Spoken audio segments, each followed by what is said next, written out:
Alright, welcome to day 2. I just finished up breakfast at the Poorhouse. I do highly recommend it. On today's lineup, I'm not sure what's going on. I have a brief idea, but most of it's going to be played by ear outside of the Funimation panel at 5 o'clock. So stay tuned, guys. I'll be back to you shortly. Just as a visual, it's 9:30 in the morning on Saturday. It is nuts in here already. I imagine what's going to be like in about 2 or 3 hours when people start waking up. But I also want to ask, with the U.S. and Japan basically sharing a region with Blu-ray, do you think that that's going to mean less content coming over here since the Japanese seem to be worried about reverse importation? I think they're going to be worried less as time goes on as they start taking on more the simulcast side of it, because they know they're going to be getting some upfront revenue from it, and they're making their investments, so they're kind of crossing over already, so they're saying we're airing here already, and on the same code. I'm really hoping, the goal I stated a couple years ago with Blu-ray in particular, since it was from their coding, was that as time goes on, we can realize that they can work with the U.S. company to do localization and marketing over here, and at least one disc at the same time, kind of like the gun and unicorn thing. But it was an aspect of, you have to lower the price in Japan at the same time, to some degree. Because you can get away with saying, it's $50 in Japan and 30 here. Japanese fans aren't going to freak too much because they understand that it's not the whole market, it's different understanding. I'm hoping that the region coding being like it is, that we start getting one market. And the ease, especially, it's the thing of, if every company is simulcasting the majority of their shows, and they've got subtitle screens there, just put the subs on, drop the price by, something, or make an international edition, or something different. You make something where the Japanese edition is more valuable to fans there, but you offer the lower one. You sell it overseas at both times. There's a way of monetizing it. It's 11 a.m. and the main hall is absolutely packed right now. About an hour ago, an overhead came through saying that attendance had topped 15,000, and the number is still growing. I mean, as you can see already, this place is packed to the gills, packed completely. It's definitely becoming trouble to move around, but everyone seems to be in good spirits about it. Coming up next is going to be the Bite-Size Anime panel. After that, it's going to be Funimation Industry. Then I have an interview with Greg Ayres. So this panel is Bite-Sized Anime. It is all about tiny animes. Most anime that you're going to watch is a TV show. The episodes will be about 20 to 30 minutes, and there's a whole bunch of episodes, at least 13, usually 26, sometimes even more. If you watch a movie, it's at least 90 minutes, could be as long as like freaking 3 hours, or OD levels of length.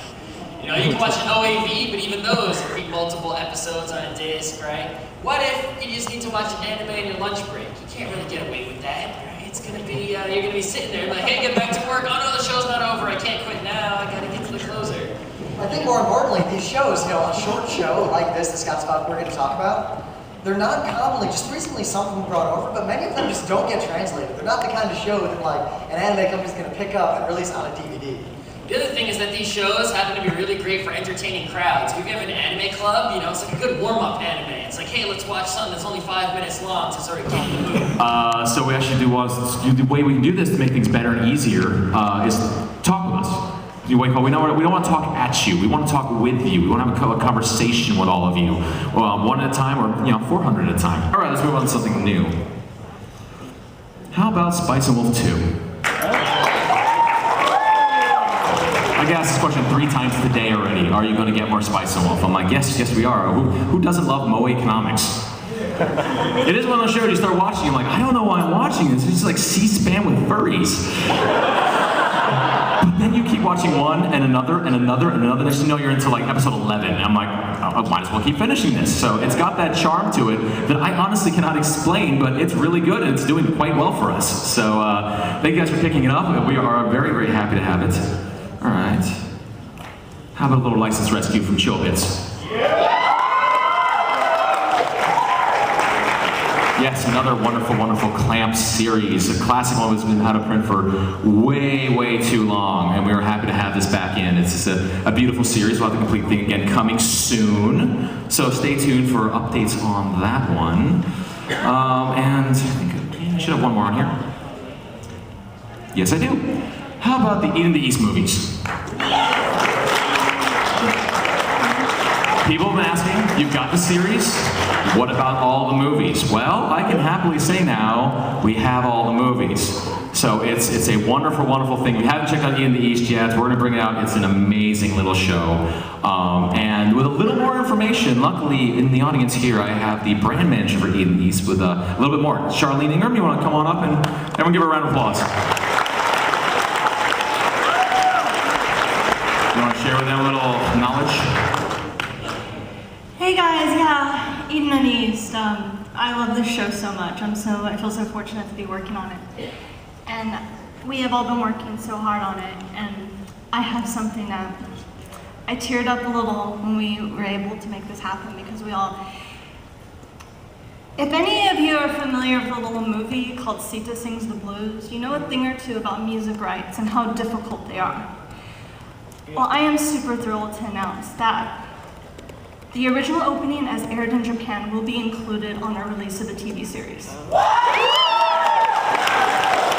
Just got out of the Funimation panel. It's about 6 o'clock. As you can see, it seems to have really cleared out since most people are funneling into main events, funneling into other events. Still busy, but much more manageable right now. Just got down from my room because I want to just drop off half my stuff before I came down for my interview with Greg Ayers. I'm currently heading to Conops, and I'm hoping this goes well. He seems like a really awesome guy, but I can't help be a little bit nervous before things like this. I never know what to expect, and really, I'd have it no other way. That have to be thrown in, and I wanted to find out, like, do these recipes really work? Like, if you make a recipe from Kitchen Princess, how is it going to turn out? And so I took the time to make several recipes from Oishinbo, Yakutaka Japan, Ironhawk Jan. I didn't make the curry recipes, other people made it, but I want to explain that as a chef, although I've been cooking for like 10 years or so on my own, I'm pretty abysmal, and I'm kind of a beginner, kind of like an advanced beginner, so I have like this kind of perspective, someone who doesn't really know what they're doing in the kitchen. But Sam, on the other hand, when I was 12, I was looking for a job, and I got a job as a busser at a restaurant, and it got so busy to the point where I had to learn to be a chef.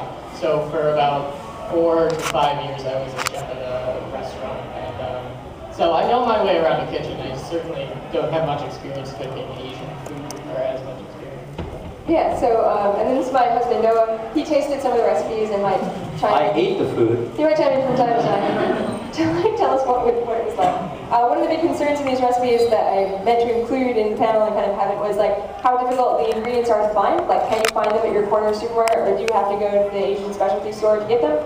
How expensive was it to make? And like, would you ever make it again, or like what, adjustments and things? So I'm trying to cover that. Alright, it's about midnight and people are starting to filter out of this place pretty quickly now. Myself included. I just got out of Anime Hell and I'm pretty much done for the day. I'm heading back to the room to get some rest, some relaxation, and some sleep in before I head home tomorrow. Good night, readers. It is about 9:30 in the morning, Sunday, Easter Sunday. As you can see, it's pretty quiet compared to yesterday around the same time. A lot of people probably went home just for the holiday and to see family, all that fun stuff. Unfortunately, I'm going to be doing the same shortly after this video log has ended. Really though, I just want to say thank you to everyone that helped make this happen. I want to say thank you to Jameson. You've been absolutely great. I want to say thank you to Tom Whelan. Thanks to Greg Ayers. You guys were awesome. I'd love to talk to you again in the future. I look forward to covering the event again next year. And I hope next time it doesn't fall on Easter weekend so I can stay all 3 days. That was a joke. Anyway, this is Mike Ferreira signing off. Thanks for sticking around. Thanks for watching the footage. I really appreciate it.